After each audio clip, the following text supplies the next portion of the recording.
And our special guest today is Sister Nusratara Shifa. So, Sister, we mentioned before that you're a midwife, and it's a really interesting field. I was wondering, do you think this is an important field, particularly for Muslim women to be involved in?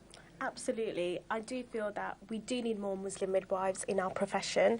We have a better idea of what our Muslim sisters want during their pregnancy and during their labour, as well as my colleagues as well. They get a better idea of what are the cultural and the religious issues that are involved with pregnancy, and we can educate them as well. And also the sisters can feel more confident that they're getting the good care that they should be getting. Absolutely. Sis, I wanted to ask you, since you've seen it all now, do you find that there's a difference between women who are in labour, you know, in the way that they react, you know, in comparison to ones who've prepared and who've come with a birth plan and those who haven't? Absolutely.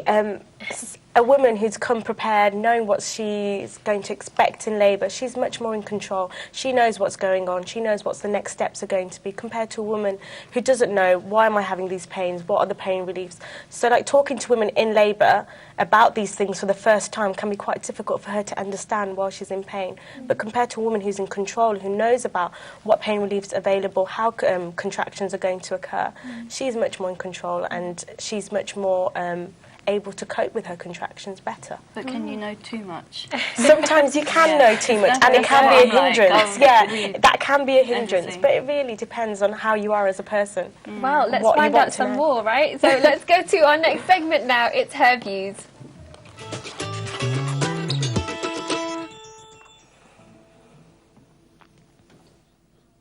You've made it through the first 2 trimesters and you're well on your way to the end of the pregnancy. And this prospect may fill you with relief or fear over what is coming next. But this is a good time to think about the next stage. What kind of a birth do you want? And what exactly do you expect of your husband during this time?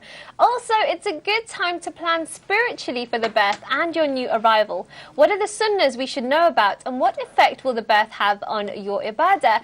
Well, before we go to the sisters on the panel, we'd love to hear from you. Are you a mother or a mother-to-be? You can share your experiences, comments or questions by calling in live to the show to speak with the panel. The number will be appearing on your screens throughout this segment. So, sister, I'm coming to you first, inshallah. So, you know, we're coming towards the end of the last trimester, and the sisters are kind of getting ready, expecting birth.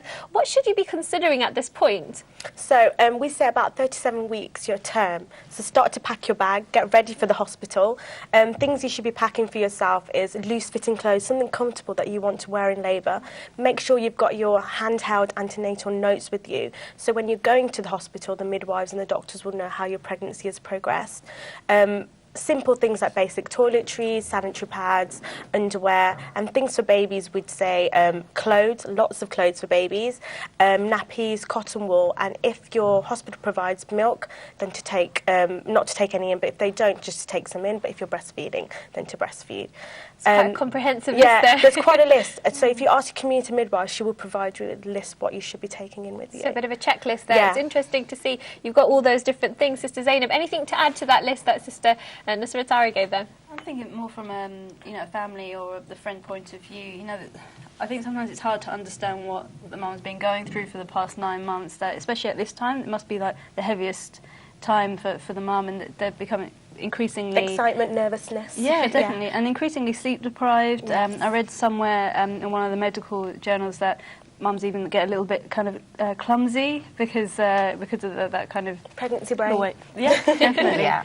So, you know, basically being more proactive, being more helpful, taking more roles in the house, I think is important, especially if you've got more than one child. You know, sometimes it's very difficult dealing with lots of kids, so that just helping them out, just doing things around the house and helping them actually get prepared. So that bag that you're talking about, helping them do that and not letting them, you know, do, because mums are all go, so that, you know, they'll do things that maybe they shouldn't be doing. So just taking over and just helping them out. Absolutely. I think, you know, the biggest question during this time, Sister Ayaan, is probably going to be pain relief.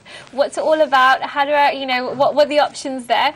Talk us through some of the things that sisters might consider. Okay. One of the things I'm just going to add to the question that was last asked, which will tie into this, is don't have a heavy meal, because it will come back out. All of it will come back out. Just pack really light snacks and eat little bits throughout, just because you need that energy. Okay, now, things that The tips now.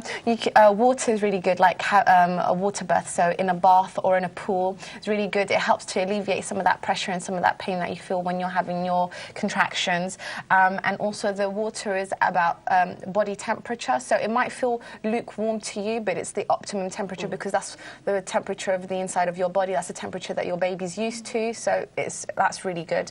And no side effects or anything like that, alhamdulillah. Then there's gas and air, which also is good, but the problem with the gas and air is that it can make you feel a bit nauseous or it can actually make you vomit as well. It doesn't completely take the pain away. It just makes you a little bit woozy, makes you feel like you're a little bit high, a little bit on the cloud, on a cloud sort of thing. So it takes the edge off the pain. It makes it a bit more manageable. Then you've got a TENS machine.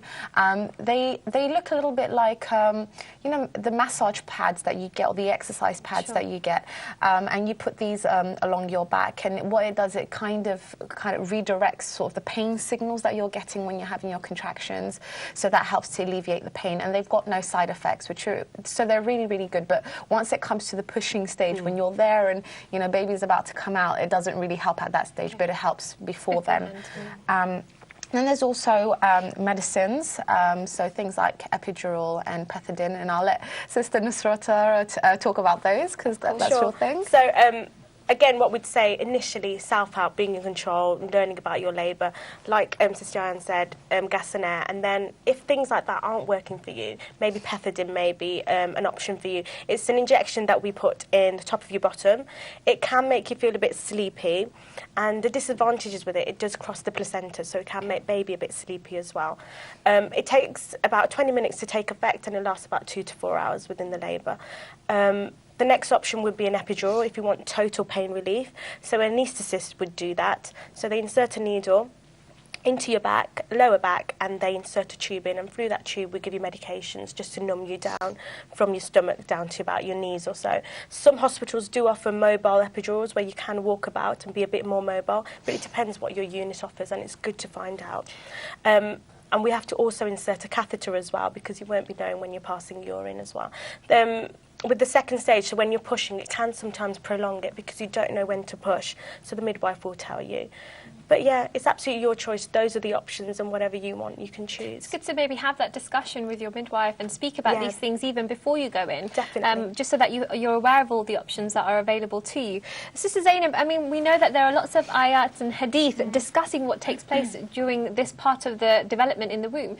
Can you tell us a little bit more about that? In terms of the ayahs that I've come across, there's many more in the earlier stages, but in the last trimester there's not as many. But they're still really the ones that are there very interesting. So the way that even the pregnant woman,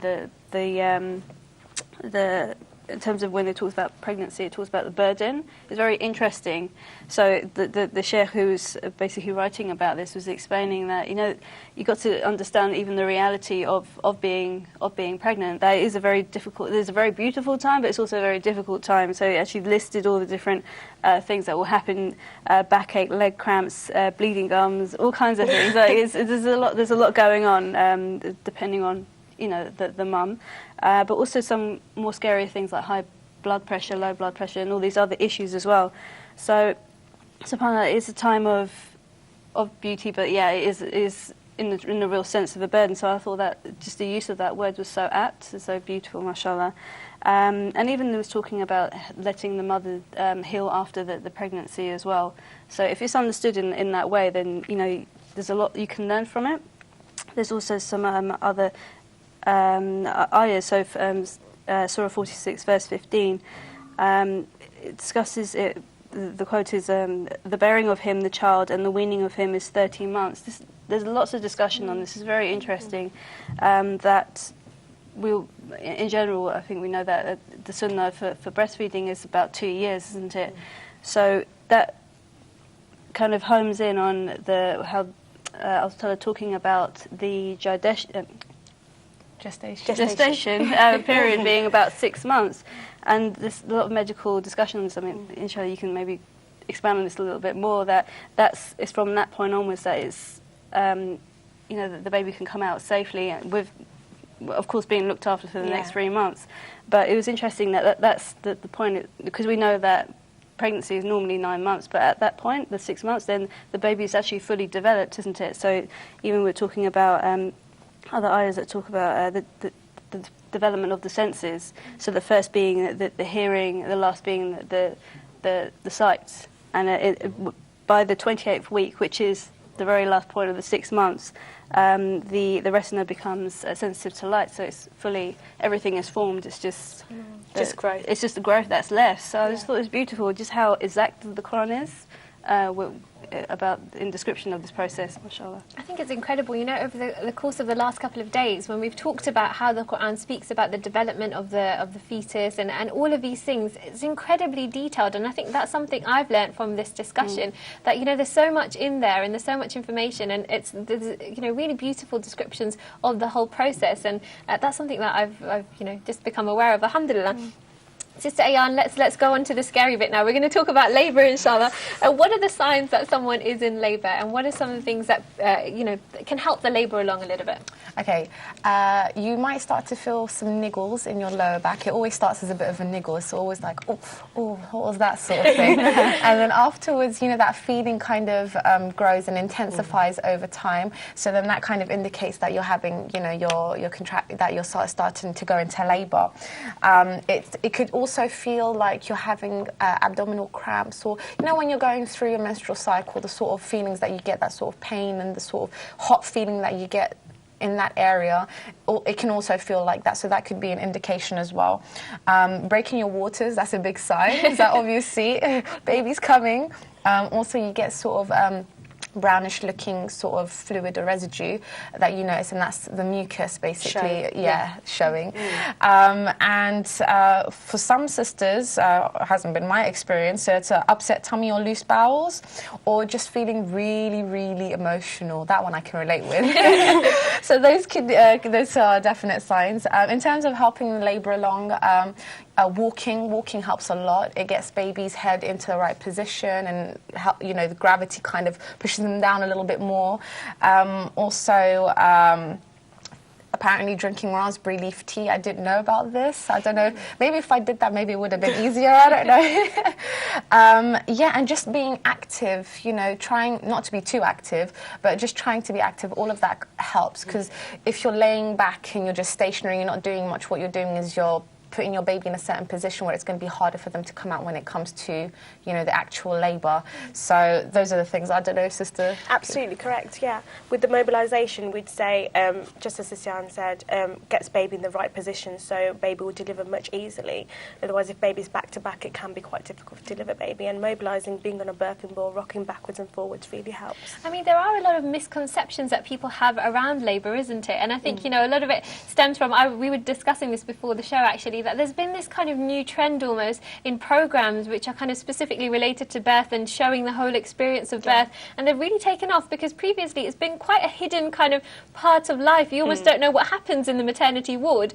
So, I mean, do you think that's helped to kind of, you know, to kind of take away some of the misconceptions that people have about birth?